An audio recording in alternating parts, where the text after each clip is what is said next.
안녕하십니까. CTS 뉴욕 방송 특집 기획 포스트 코로나 뉴욕은 지금 특별 좌담의 진행을 맡은 조원태 목사입니다. 미국 뉴욕 지역의 코로나19 신규 확진자 수가 계속해서 사상 최고치로 치솟고 있는 안타까운 현실 앞에 놓여 있습니다.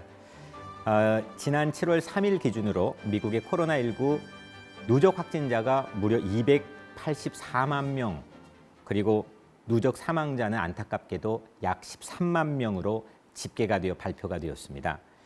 전 세계 코로나19 확진자로 1,000만이 넘은 숫자가 있는데 그중에 4분의 1의 확진자가 미국에서 발생했다고 하는 사실이 상상이 되실지 모르겠습니다. 또 무엇보다 코로나19 핫스팟으로 부상하여 아주 심각한 충격을 받고 있는 뉴욕시 역시 현재 선제 대응을 강화하면서 확진자 숫자를 줄이기 위해서 총력을 집중하고 있습니다. 특별히 코로나19로 인해서 미국과 뉴욕의 심각한 상황에 대해 궁금하신 한국교회 성도님들이 많이 계시리라고 생각을 합니다. 그래서 오늘은 뉴욕과 뉴저지 지역을 섬기고 계시는 목사님들과 함께 이야기 나누는 CTS 뉴욕 방송 특집기획 포스트 코로나 뉴욕은 지금 특별 좌담회를 준비했습니다. 코로나19로 인한 뉴욕과 뉴저지 등 미국의 리얼한 상황과 그 속에서 함께 고군분투하고 있는 한국 교회들의 사역에서부터 실질적인 역할까지 우리가 오늘 귀한 이야기들을 함께 나눠보도록 하겠습니다. 말씀 나눠주실 출연자들을 소개하겠습니다. 뉴욕 그레인넷 교회 담임 목사이시고 대뉴욕 지역 한인교회협의회 회장이신 양민석 목사님 나와주셨습니다. 어서 오세요. 네, 안녕하세요. 반갑습니다. 네, 반갑습니다. 이어서 뉴저지 오늘의 목양교회 담임 목사이시고 뉴저지 한인교회협의회 회장이신 장동신 목사님 나오셨습니다. 어서 오세요. 반갑습니다. 네, 반갑습니다. 안녕하세요. 목사님. 끝으로 뉴욕 수정성결교회 담임 목사이시고 1.5세와 2세들의 아주 대변인 역할을 하고 계시는 뉴욕 청소년센터 대표이신 황영성 목사님 나오셨습니다. 반갑습니다. 네, 안녕하세요. 반갑습니다. 네. 앞서 말씀드렸다시피 미국의 확진자 숫자가 매일매일 정말 믿을 수 없는 숫자로 우리를 놀라게 하고 있는데요. 이러한 소식들을 접하면서 실감하기가 사실 힘들거든요. 우리들 스스로도. 아마 우리 고국에 있는 시청자 여러분들도 믿겨지지 않는 그런 상황들을 연일 접하고 계실 거라고 생각을 합니다. 특별히 한국과 다른 나라에 계신 분들도 이런 소식에 공감하기가 매우 어려운 현실에 우리가 살고 있는데 현재까지 코로나19로 인한 뉴욕과 뉴저지의 확진자 숫자 그리고 어느 정도이고 피부로 느껴지는 피해 상황에 대해서 우리 목사님들께서 말씀해 주시면 고맙겠습니다. 먼저 그 뉴욕 상황을 좀 말씀드리자면요. 네. 우선은 확진자들이 42만 명을 넘어가고 있습니다.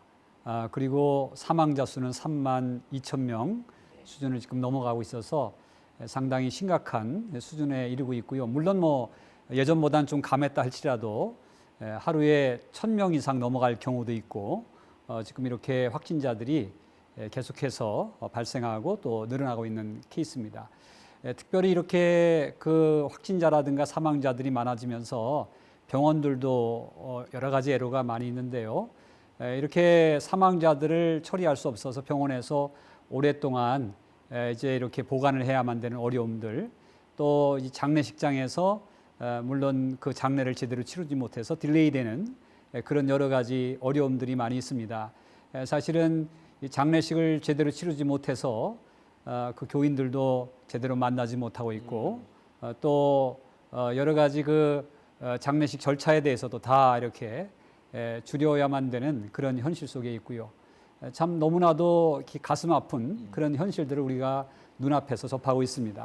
사랑하는 사람이 병원으로 들어가도 함께 가지 못하고 또 그렇습니다. 먼저 하나님의 부름을 받았는데도 불구하고 그 장례 예배에 함께 참여하지 못한 그런 안타까운 현실이 뉴욕에서 펼쳐지고 있군요. 그렇죠. 예. 네. 뉴저지는 어떤가요?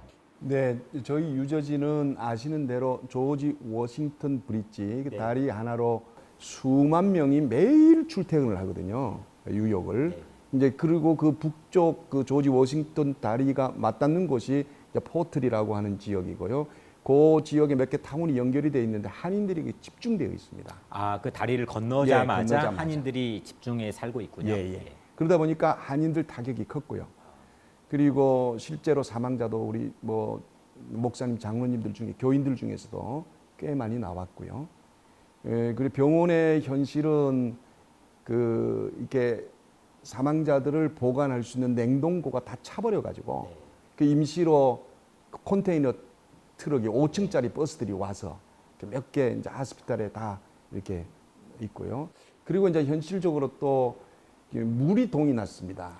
아, 물이요? 예, 마켓에 물이 없어가지고요. 그래서 제 개인적인 경험은 제 아내랑 물을 사러 갔는데 한 사람이 하나 가지고 갈 수 있다. 그래서 한 박스 가지고 가는 줄 알고 쌓여 있는 박스를 2개를 두 사람이니까 실었죠. 카트에다가. 싣고 이제 계산하려고 하니까 계산대에서 그 경비하는 분이 한 병이다. 아, 한 병. 네, 그래서 둘이서 뭐 어떻게 해요? 그냥 빵 터지고 웃고 네. 그리고 2박스 다 갖다 놓고 나가서 또 돌아와서 또 2병을 사고 그 몇 번 이렇게 사면서 또 미안한 마음도 들고 현실적으로 참 굉장히 어려웠습니다. 이렇게 긴장감 있는 그런 코로나 한복판에서 여튼 웃지 못할 에피소드도 계셨군요. 네. 여튼 뉴욕과 뉴저지가 세계에서 가장 위험한 도시 1위, 2위가 됐다는 것은 우리 스스로도 믿겨지지 않는 현실인데 우리 황영석 목사님께서 느끼고 있는 피해 상황에 대해서 잠깐 말씀해 주시죠. 예, 지금 뉴욕 맨하탄이 거의 유령 도시가 되어서 그러다 보니까 직장을 잃은 사람들도 많아졌죠. 소위 unemployment rate이 뭐라 그럴까요? 이건 상상을 초월하고 또 그 재난에 관하여 또 이 정부에서 돈을 나눠줘야 하는 그런 시기를 우리가 맞았다고 생각하면 야, 이게 미국이 그렇게 잘 사는 나라였는데도 불구하고 이 코로나 바이러스가 이렇게 엄청난 어려움을 가져다 주었구나. 또 더러는 아무래도 병원에 일하는 의료진들의 이야기를 들어보면 마스크가 없어서 마스크를 아주 얇은 마스크를 2, 3일 또는 일주일 집에 들어가면 말려서 다시 소독하고 나와야 하는 이런 현실 앞에서 참 너무나도 눈물을 흘리지 않을 수 없는 어떤 그런 일들을 많이 보게 되었던 것 같아요. 지금 말씀은 해주셨는데 이렇게 코로나가 장기화되면서 가장 이제 사람들이 우려하고 있는 부분이 먹고 사는 문제거든요. 경제적인 문제인데 우선 1차적으로 미국 정부에서는 경기 부양책을 실시하면서 그걸로 이제 어느 정도 우리가 좀 버틸 수 있는 그런 힘을 얻긴 했던 게 사실인 것 같습니다. 근데 그 효과가 거의 이제 또 떨어지는 시점이거든요. 우리 고국에 계신 우리 시청자 여러분들도 그런 부분들이 미국에서 정말 그렇게 힘들어? 라고 생각하시는 분들도 있을 텐데 구체적으로 경제적으로 힘든 부분들, 임대료를 못 내는 부분이나 이런 부분들에 대해서 좀 말씀해 주시면 고맙겠습니다. 미국 문화 자체가 또 이 미국 사회 자체가 렌트 문화예요. 예, 그래서 거의 다 뭐 물건부터 시작해서 그 집이라든가 상점이라든가 이런 것들을 거의 다 렌트들을 해서 많이 빌려 써서 그렇죠. 사용한다는 개념이죠. 네, 그리고 특별히 이민자라든가 이렇게 저희 같은 어떤 한인 커뮤니티를 보더라도 자기 집 소유라든가 또는 자기 상가 소유보다는 거의 렌트하는 케이스들이 많습니다. 그러다 보니까 못 내면은 한 달치라도 못 내면 바로 이제 뭐 압력이 들어오고 쫓겨나야 될 그런 형편에 처해지기 때문에 반드시 이건 내야만 한다는 거죠. 그래서 물론 정부에서 SBA 론이라든가 PPP 론 이런 것들을 통해서 좀 보조는 하고 있습니다만은 그게 뭐 3개월, 뭐 4개월이면 다 끝나거든요. 거의 끝날 시점이 다 네. 돼가죠. 그리고 또 이제 렌트비 같은 경우는 그게 해당되는 부분도 있지만 해당되지 않는 부분도 굉장히 많기 때문에 여러 가지로 참 고통스럽고 어려운 그런 현실에 처해져 있습니다. 네. 뉴저지는 어떻습니까? 경제적인 구체적인 피해 상황 자체가. 그 한인 교회 유저지 기준으로 보면 한 70%는 교회 렌트를 미국 교회를 빌려서 월세를 주고 예배를 드리는 상황이고요. 이제 한국 기준으로 볼 때는 뭐 미국 전체가 강대국이고 부자 나라고 힘 있는 나라지만은 여기 들어와 사는 우리 한인들의 일부는 다는 아니겠지만은 일부는 좀 그렇게 살아가는 상황이고요. 이제 교회 안에서 그렇게 이제 그런 구조적인 상황인데 이게 직격탄을 맞은 겁니다. 직업 잃었지요. 이제 사회적인 보호가 좀 약하지요. 그러니까 이제 교회적으로 재정적으로 어려워지고 또 목회자들도 이걸 또 수습하고 관계하는 일에 있어서 상당히 이제 어려운 상황이다 하는 것이 좀 유저지 상황에서 그런데 이게 뭐 지역마다 다 거의 비슷할 것 같아요. 비슷하죠. 네. 비슷하고 지금 정부 지원 같은 경우에도 우리 그 교회라고 하는 부분은 처음에는 빠져 있었습니다. 네, 그래서 상당히 그 우리 교계에서도 당황이 됐고 그랬는데 다행히 뭐 이렇게 지원 프로그램에 나중에 속해서 신청안이라고 좀 바쁘고 그랬습니다만은 교회가 그런 측면에서 자꾸 좀 소외되는 면이 있지 않나 그렇게 생각이 좀 되고 있습니다. 여튼 목사님 두 분께서 말씀해 주셨는데 여튼 이번 코로나 시기를 경험하면서 지나오면서 경제적으로 양극화 현상, 빈부 격차가 더 심해지면서 잘 사는 사람들과 못 사는 사람들이 격차가 점점 벌어지는, 그리고 중산층이 점점 옅어지는 그런 문제와 더불어서 우리 유학생들 또 우리 다음 세대들이 가지고 있는 직장에 대한 타격도 많이 있을 텐데 그런 부분에 대해서 목사님 좀 잠깐 말씀해 주시면. 예, 뭐 저희 교회도 뭐 유학생들이 있고 지금 미국에 들어와 있는 유학생들이 참 많은데 일단 대학교가 다 문을 닫았잖아요. 문을 닫아서 유학생들이 온라인 수업을 들어야 할 거면 한국에서도 들을 수 있는 상황이다 보니까 여러 가지 이유로 한국으로 들어간 유학생들도 있고요. 알바를 하고 레슨을 해서 본인들이 생활을 했는데 못하니까. 아무것도 못하니까 너무너무 힘들어하는 그런 모습들을 보게 되었어요. 네. 그러니까 근데 유학생들이기 때문에 정부의 보조도 못 받아요. 또 여러 가지 혜택을 못 받으니까 더더욱 어려운 상황이죠. 저희가 이제 영어권 사역자들이나 영어권의 이제 사람들을 쭉 이렇게 보면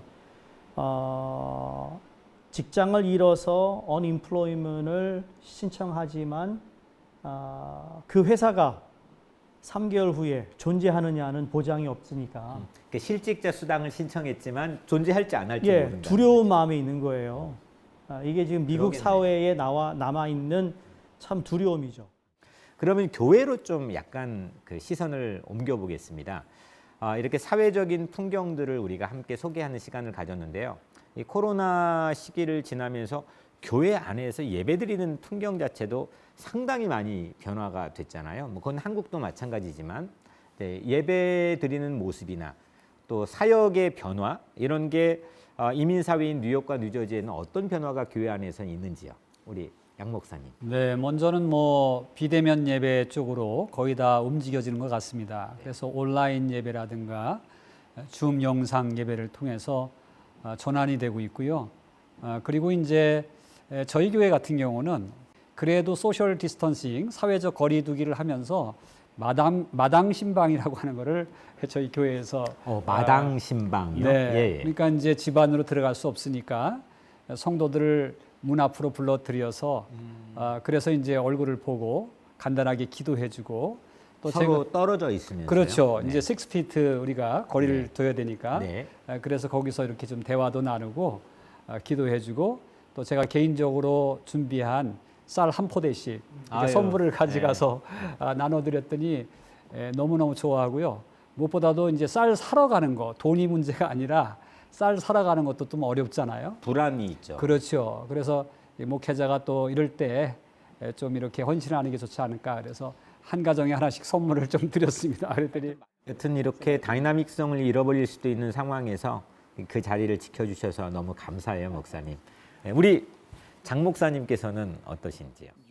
저 또한 우리 양민석 목사님 그 마당 신방 말씀을 하셨는데 용어가 어떻게 같이 썼어요. 저도 마당 신방이라고. 성령께서 같이 이제 해주셨나 봐요. 그래서 이제 그렇게 만나지 못하니까 네. 온라인 예배를 통해서 예배는 하는데 그래서 신방을 했죠. 근데 신방을 하면서 제가 그 받은 은혜가 또 있습니다. 그게 뭐냐면 신방을 갔더니 교인들이 봉투를 주는 거예요. 그래서 어떻게 할 수 없어요. 예. 예? 예. 그랬더니 목사님 헌금. 예. 그래서 헌금을 강요하러 간 건 아닌데 교인들 입장에서 목사를 만나면서 헌금을 이렇게 그동안 모아놓은 헌금을 거죠? 주시더라고요. 예. 그리고 마스크를 좀 준비를 했고요. 이제 뭐 저희 교회 같은 경우에는 한 두 가정이 또 체류 신분이 좀 어려운 가정이 있습니다. 그래서 네. 그 가정은 정부 지원을 못 받으니까 네. 교회에서 동일한 혜택을 좀 나누자. 그래서 우리 헌금에서 재정에서 그렇게 좀 후원도 하고요.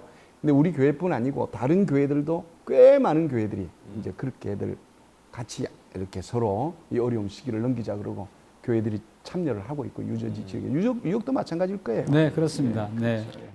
저희가 지금 처하고 있는 상황에서 성도들이 헌금을 한다는 거는 정말 그분들도 어려운 상황일 거잖아요. 근데 그럼에도 불구하고 이렇게 교회를 위해 사랑하고 또 헌금을 하는 그런 손길들이 참 귀하게 느껴집니다. 우리 목사님께서는 두 목사님께서 이제 뭐 마당 신방을 하셨고 저는 전화 신방을 꼬박꼬박 예. 이 연세 드신 분 위주로 먼저 이렇게 해왔는데요. 그러다 보니까 목회자가 직접 대면하지 못하는 가운데 소그룹의 활성화가 그 어느 때보다 귀하다라는 생각을 했죠. 또 저희 교회는 이미 목장을 격주로 하고 있는 교회인데 그런데 그 가운데 우리 목자님들의 역할이 참 중요했고 또 그분들을 위한 교육과 또 나눔의 시간을 어떻게 해야 되는지 줌으로 그런 걸 해서 너무 감사한 거예요.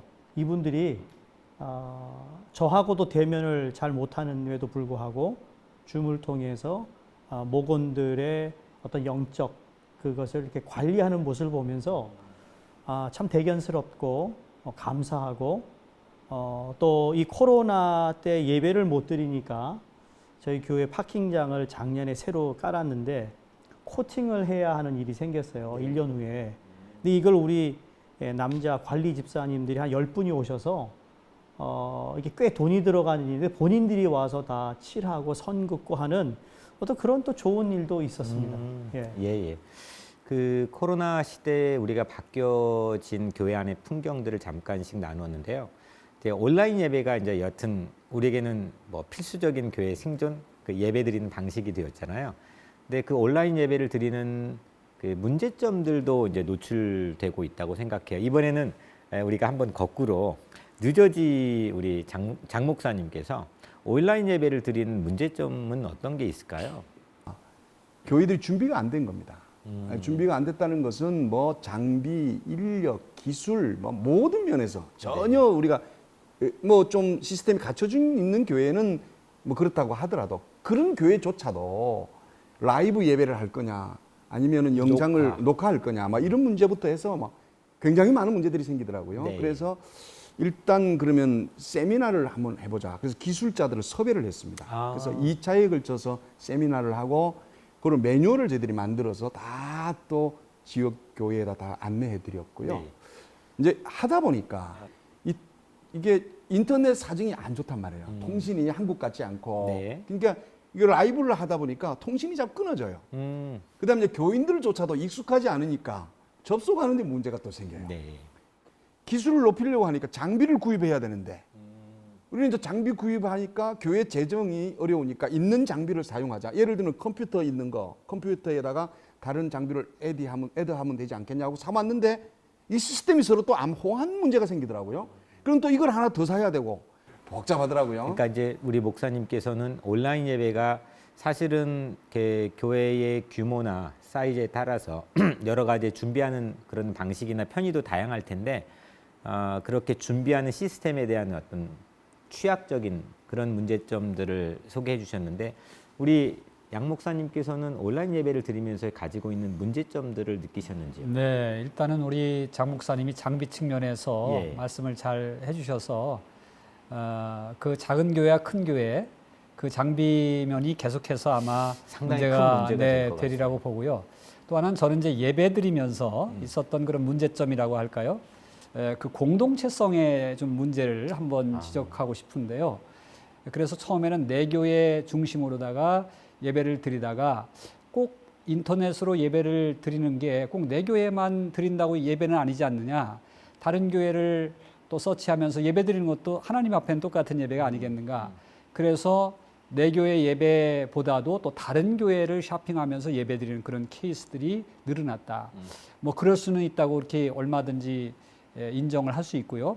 그러나 그러다 보면 우리가 하나님께서 하나의 바디 오브 크라이스트, 예수님의 몸으로 하나의 이게 유기적인 기능으로다가 묶어준 이 교회가 이 공동체성이 약해져서 우리가 거기에 커밋먼트, 헌신을 하고 그리고 내가 해야 될 자리를 지켜주고 그리고 서로 인커리지 시켜주는 그런 것들에 대해서 약화되지 않을까라고 하는 그런 우려들이 좀 생겼어요. 목사님 중요한 얘기를 해주셨는데 온라인 예배가 가지고 있는 두 가지의 맹점, 정성에 관한 문제와 공동체성의 유지가 어렵다는 문제 말씀해 주셨는데 우리 황 목사님께서는 어떤 문제가 있을까요?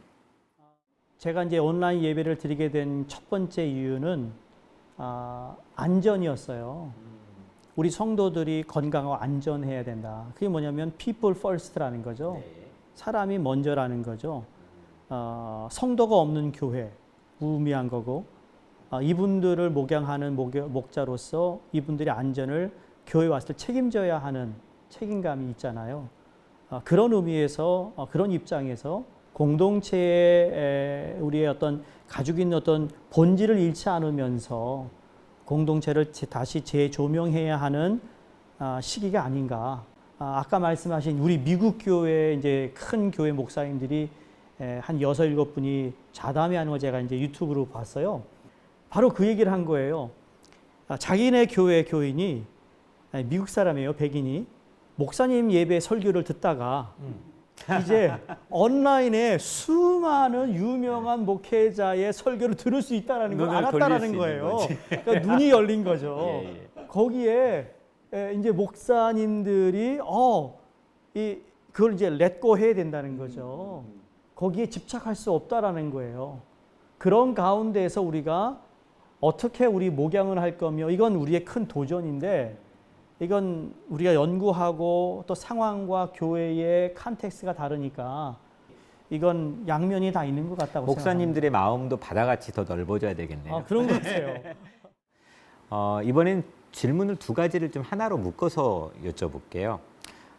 이 교회 안에서 여러 가지 아까 임대료 문제나 또 작은 교회들 이렇게 생존하는 문제나 여러 가지 어려움들이 많이 발생하고 있는데 그 교회들끼리 또 아니면 교회 바깥에 있는 어려운 이웃들에게 이렇게 교회가 이렇게 마음을 써주고 실질적으로 도움을 주고 있는 그런 케이스들이 있다면 좀 따뜻한 훈훈한 미담들을 소개해 주시면 고맙겠습니다. 네, 뭐 저희 교협에서는 몇 가지 운동을 좀 했습니다. 그래서 먼저는 구원 기도 운동이라고 아침에 9시에 1분 우리 코로나 퇴치를 위해서 기도를 시작을 했어요. 뉴욕에서 시작하고 또 우리 뉴저지에서도 함께 하자 그래가지고 저녁 때는 또 뉴저지에서 구원 기도 운동을 이어서 했고 또 최근에는 우리 렌트비 못 내는 또 생계가 어려운 또 질병에 처해져 있는 목회자들을 위해서 모금 운동을 했어요.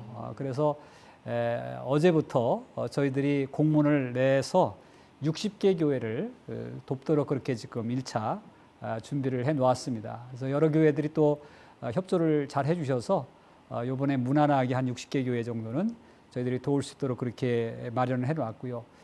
그리고 최근에 뭐 우리 아시겠습니다만 포럼을 가지고 또 이 뉴욕 어떻게 교회가 가야 될 것인가라고 하는 주제를 가지고 우리 9분의 패널을 모시고 또 CTS에서 또 이렇게 후원을 해서 이 포럼을 잘 열었습니다. 사실 뉴욕이 이렇게 어려움에 처할 거라고 하는 거는 우리 자신 스스로도 예상을 못했던 때가 이제 2월 달 그때 한국의 대구에서는 상당히 많은 어려움을 가지고 이 코로나의 한복판을 지나고 있었던 것 같아요.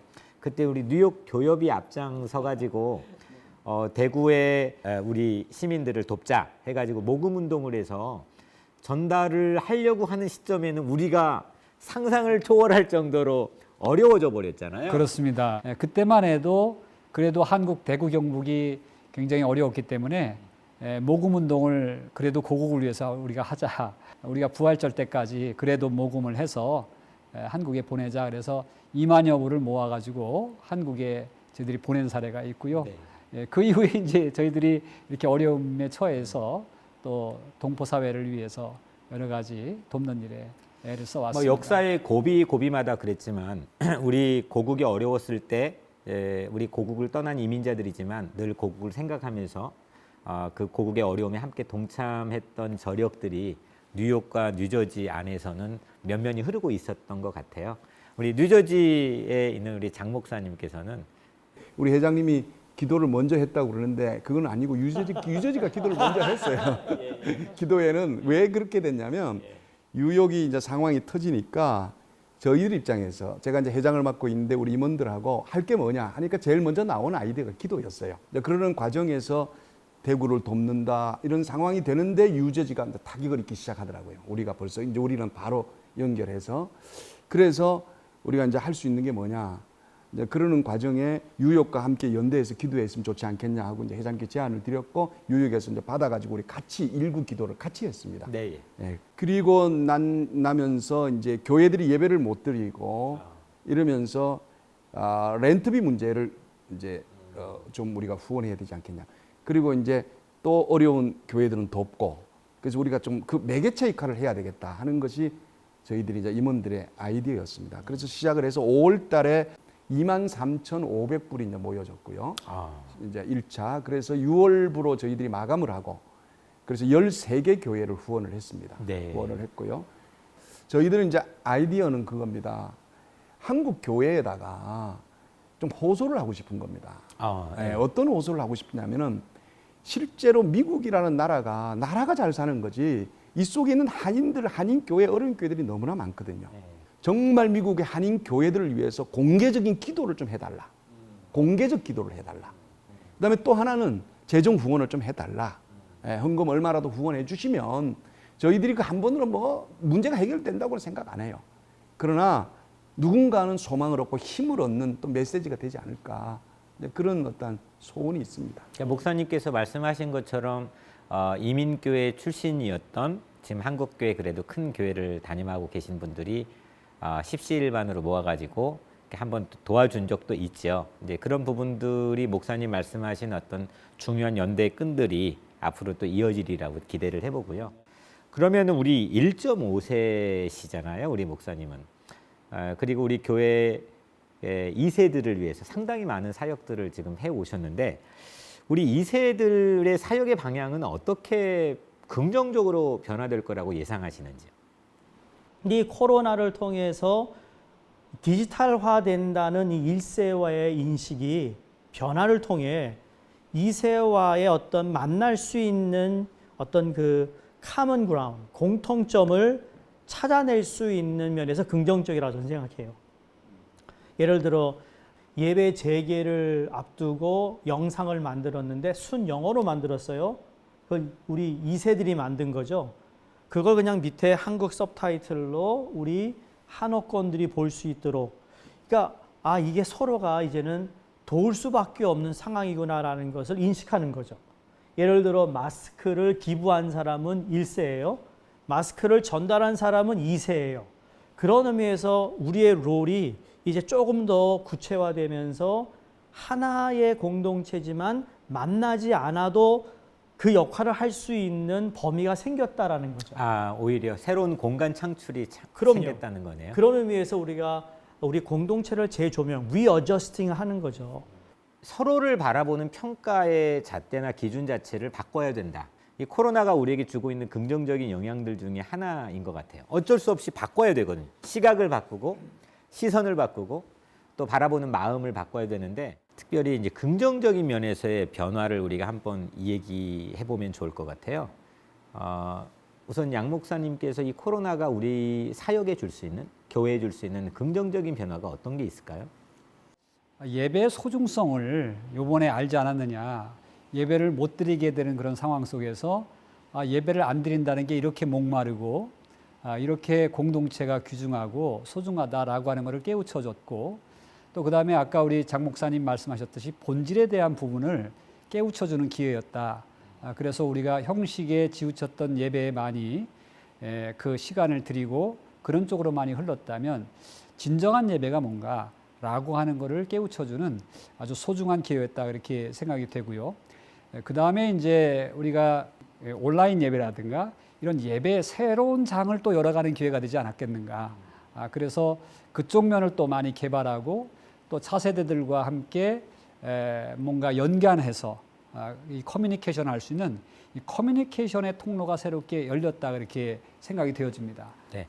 이 코로나 위기가 교회에 준 충격도 있지만 긍정적인 변화의 면에서 우리 양 목사님께서 예배에 관해서 말씀을 해주셨습니다. 네, 목사님께서는 어떤 부분이 긍정적인 변화로 기대가 됩니까? 저는 또 다른 측면에서 하나가 뭐냐면 이걸 해보니까요. 전체적인 예배를 아울러서 못하니까 작은 모임이 돼야 되지 않겠는가. 앞으로 그렇게 가지 않겠는가. 온라인으로 하고 하는 것에 대해서 대면하지 못하는 일들이 있는데 그저 대면을 하고 싶단 말이에요. 실제적으로 해야 되고요. 그러면 어떻게 대면할 거냐? 결국은 소그룹으로 가게 될 것이다. 가야 될 것이다. 그러면 소그룹 리더를 중심으로 하는 어떤 교회가 그 다이나믹이 흘러갈 것이고 그렇게 되면 그동안은 교회가 큰 예배 전체 모임이 주였다면 이제는 패러다임이 바뀌는 거지요. 그러면 이런 사람들을 아우를 수 있는 전체적인 예배가 또 하나의 어떤 형태로 나와질 건데 이건 온라인일 것이다. 오프라인은 상당히 어렵지 않느냐. 이제 이런 것에 대한 어떤 우리 변화에 대해서 우리가 준비하고 또 그런 도전이 우리에게 있는 것 아닌가 이런 생각이 되어집니다. 저는 아주 중요한 거 하나 발견했는데요. 이제까지 작은 교회, 큰 교회 이렇게 좀 나눠서 어떤 면에서 좀 작은 교회는 열등의식 같은 게 좀 있었거든요. 솔직히 말씀을 드리자면. 그런데 이번에 공간의 이퀄리티가 생긴 거 아닌가. 그러니까 이 비대면 온라인 예배가 활성화되면서 이거는 공간의 사이즈의 제약이 없거든요. 그저 화면 안에 그것이 다 공간이 되니까 큰 교회라고 해서 큰 화면이 주어지고 작은 교회는 작은 화면이 주어지는 게 아니라 그 화면 안에 동일하게 담을 수 있는 이 스페이스 이퀄리티, 공간의 공통성이 생겼다. 그래서 이제는 작은 교회들도 경쟁력이 생겼고 이 화면 안에 그 스페이스 이퀄리티 안에서 그 어떤 선교의 이퀄리티도 함께 열어지고 있다. 이제 그렇게 좀 생각이 되어집니다. 이번에는 좀 다른 이슈로 바꾸어 봐서요. 미국 내 최근에 코로나뿐만 아니라 조지 플로이드의 죽음으로 인해서 촉발된 그 인종차별 시위가 아주 미국 전체에 번졌는데요. 그 다인종 이 미국 사회에서 우리 한인교회가 살고 있는데 그 미국 사회에 공존하면서 한인교회가 살고 있는지 그 역할은 무엇인지 그거에 대해서 세 분이 간단하게 얘기를 좀 나눠주시면 고맙겠습니다. 네, 일단 조지 플로이드 사건은 경찰들의 과잉 진압으로부터 시작이 됐거든요. 근데 거기에는 꼭 과잉 진압이 어떤 그 일 때문에 생긴 것보다도 인종차별이라고 하는 게 같이 들어있어서 이게 이번에 이슈화 된 것 같습니다. 왜냐하면 이번에 흑인이 그렇게 경찰들에 의해서 당했기 때문에 이게 어떤 흑인들의 커뮤니티라든가 이런 그 인종차별의 문제를 가지고 연결된 커뮤니티들이 같이 일어났거든요. 근데 한인이 만약에 그렇게 당했다라고 했을 때 과연 이와 같이 시민운동으로 번져갈 수 있을까라고 하는 의문점이 생겼어요. 왜냐하면 이게 좀 연대감이 우선 이민사회 자체가 연대감이 참 부족합니다. 그 다음에 우리가 타 사회 단체들과 타인종들과의 그 커뮤니케이션이 잘 되고 있는가라고 하면 그런 부분도 상당히 부족하지 않을까. 특별히 교회적으로 봤을 때 교회가 정치에 관여하고 교회가 사회운동에 관여한다라고 했을 때 그거를 긍정적인 시각보다는 좀 부정적으로 보는 시각도 있거든요.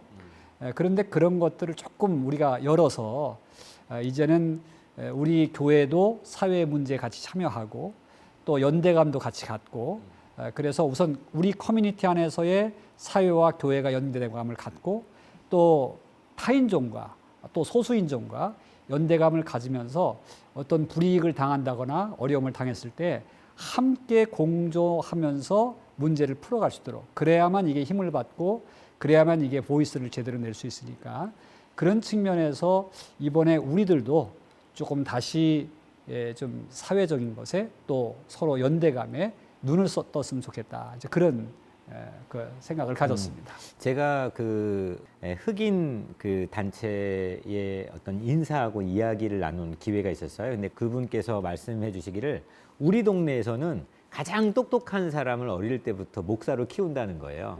그래서 목사가 그 흑인 공동체 커뮤니티 안에서의 리더라는 거예요. 근데 우리 한인 사회에서는 이건 사회와 교회가 이게 전혀 대화가 없고 서로의 보캐블러리, 어휘 자체를 익숙하게 배우지 못하는 상황이기 때문에 목사님 말씀해 주신 면에서는 목사는 그 사회 지역 로컬에서 매우 중요한 리더가 되어야 된다라고 하는 부분에 상당히 일리가 있는 말씀을 해주셨어요. 목사님께서는 어떻게 이번에 보셨는지? 공감합니다. 네. 네, 공감하고 신정 통치가 돼야죠. 세상 논리는 정치와 교회를 자꾸 분리시키려고 하는데 저는 그걸 세상 논리라고 보거든요. 우리 결국 하나님 통치 안에 있어야 되는데 이번에 그 플로이드 사건을 보면서 떠오른 생각이 내가 소수민족이고 내가 차별 대상인데 이렇게 내 개인적으로 굉장히 공감이 되고 아프다는 생각이 들고요. 그 억울한 감정에 대한 것이 있더라고요. 지금 우리 유저지 교협에서 하고 있는 일들이 있습니다. 이게 뭐냐면 매년 경찰서, 소방서 이런 데 우리 커뮤니티 안에 있는 관공서들을 저희들이 방문을 하고 선물을 전달하는 게 있습니다.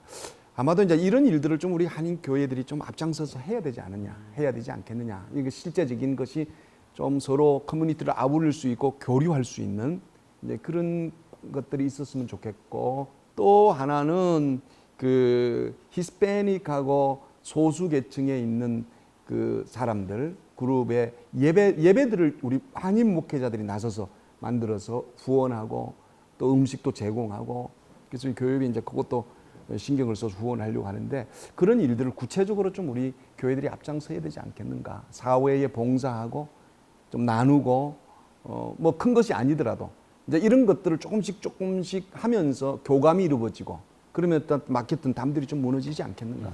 그런 생각을 너무 합니다. 좋은 말씀해 주셨습니다. 우리 한 목사님께서는 과거에 라드니 킹의 LA 라이엇이나 또 정말 오래전에 마틴 루터 킹이 했던 시위, 그때는 정말 그때는 흑인들이었죠. 근데 요번 시위의 다른 점은 뭔가 하면 많은 소수 민족이 함께 했던 시위예요. 이게 큰 차이죠. 그 말은 뭐냐면 여기서 자란 2세들의 인식이 뭐냐, 의식이 뭐냐면 평등을 얘기하고 있는 거예요. 자, 그렇다고 해서 저는 우리 1세 분들에게 왜 그러느냐 이게 말이 아니라 이걸 대화로 풀어나갈 수 있어야 된다는 것을 전 말씀드리고 싶은 거예요. 우리 안에서 이야기를 풀지 않고 다른 소수와 민족과 흑인들과 소통을 한다? 그건 있을 수 없는 일이에요. 그거는 수박 겉을 하는 일이에요. 우리 안에 화목되지 않고 reconciliation 되지 않았는데 어떻게 다른 민족과 reconciliation을 하냐고요. 이 시위를 통해 인종차별을 없애야 된다는 생각은 다 가지고 있어요. 그러나 여전히 인종차별하고 있거든요. 그러면 그것을 어떻게 좀 우리가 좀 줄일 수 있는 방법이 뭘까? 이미 우리 자녀들이 우리 부모를 바라보는 인종차별에 대한 것에 인정하고 있어요. 어느 뭐 흑인은 안 돼. 뭐 어느 민족은 안 돼. 예를 들어 결혼 얘기 나올 때 이미 나오는 얘기거든요. 현실이에요. 그걸 우리는 부인할 수 없죠. 이걸 누가 해야 되느냐? 사회가 해야겠지만 교회에서 중직자들이나 우리 목회자들이 에듀케이트를 해야 된다고 생각하는 거예요. 이 일로 인하여 더 많은 2세들이 한국교회를 떠날 수 있는 시점에 서 있습니다. 이게 위기가 기회라고 다이얼락을 통해 그들을 우리가 품고 이해하고 그들도 우리를 이해해야 되거든요. 그래야 2세들이 자기 3세들에게 우리 부모 세대는 이렇게 어렵게 이민 생활을 했다. 인종차별 당했다.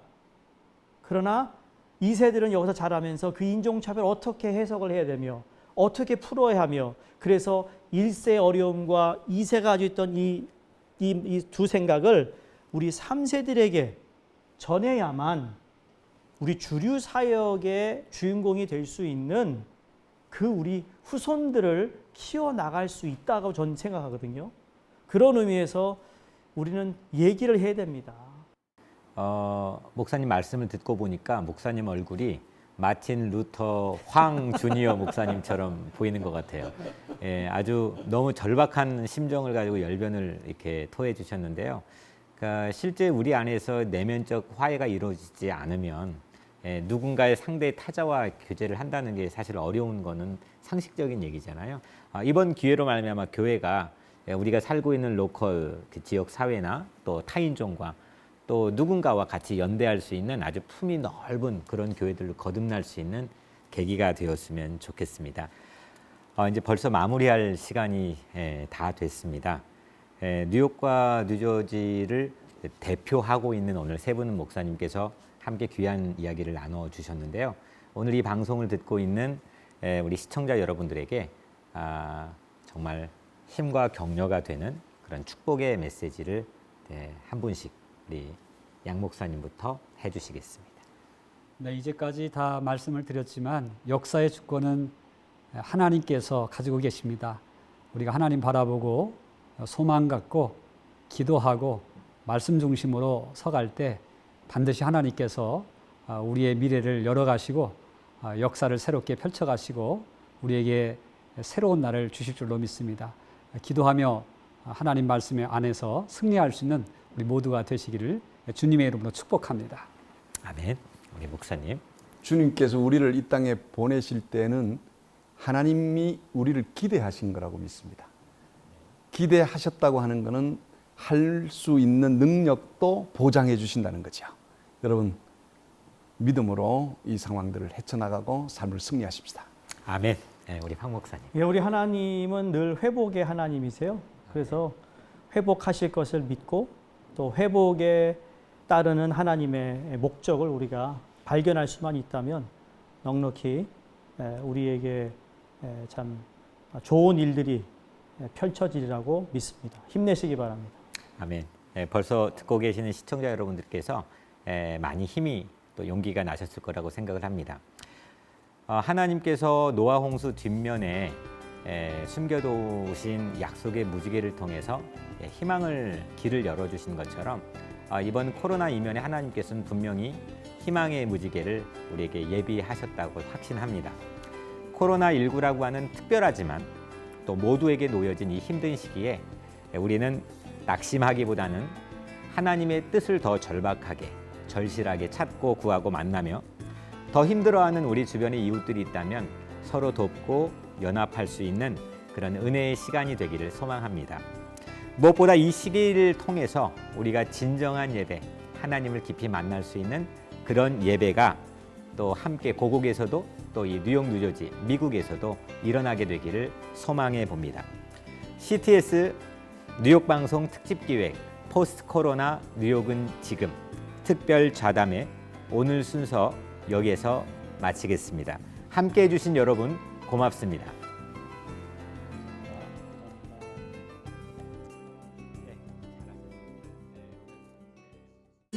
이 프로그램은 CTS 방송가족의 사랑과 후원으로 제작되었습니다. 후원전화 02-6333-1003번, ARS 060-808-1004번으로 전화주세요.